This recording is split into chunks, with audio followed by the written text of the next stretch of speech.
Hi guys, this is Press again guys, and of course, nandito na naman guys si Press.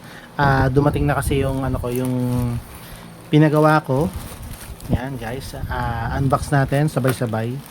Yan. Dumating na rin siya guys for my unit. So, share ko sa inyo guys. Open natin. Yan guys, kakarating lang.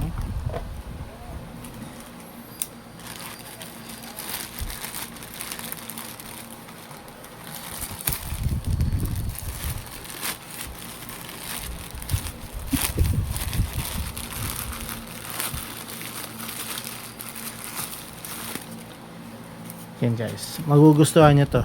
Ito yung mga magandang iting up sa ating mga unit. And kung sino yung may gusto ng medyo hindi naman, quiet lang, or suppress to suppress. Ayan. Unbox natin guys.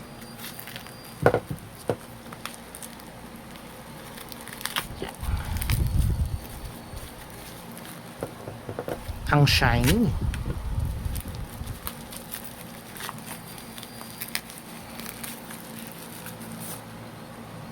Yun guys, ito ang aking pinagawa, which is yan, suppressor guys. Ganda.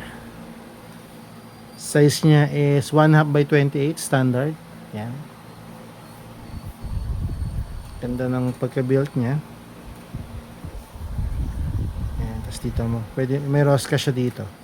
So, pwede mo linisan. Yan. So, test natin yung fitting sa ano natin.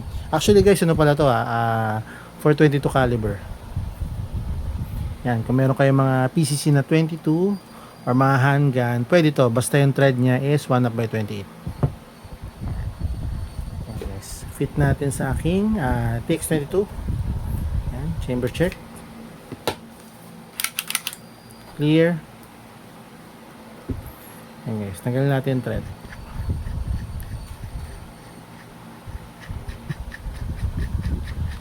Ayan, so 1/2 by 22.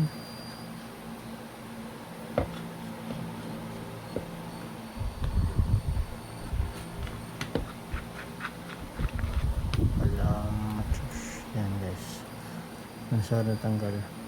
Sa TX22 kasi pwede mo siyang lagyan ng thread, pwede rin kung hindi mo gusto, ito yung adapter niya. Yan. Yan. In my case, gusto ko siyang may nguso para for threading. Yan guys. Check natin.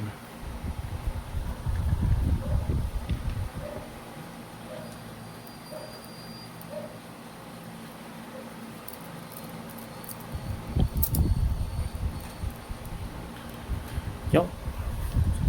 Yun guys, ang ganda ng ng pagkaka-fit. Yan. Ganda.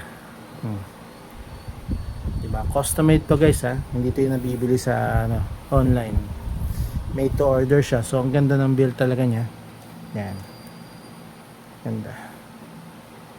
Yan. Sa isang araw test natin to sa range. Yan. Kung maganda ba talaga yung niya, yung output niya.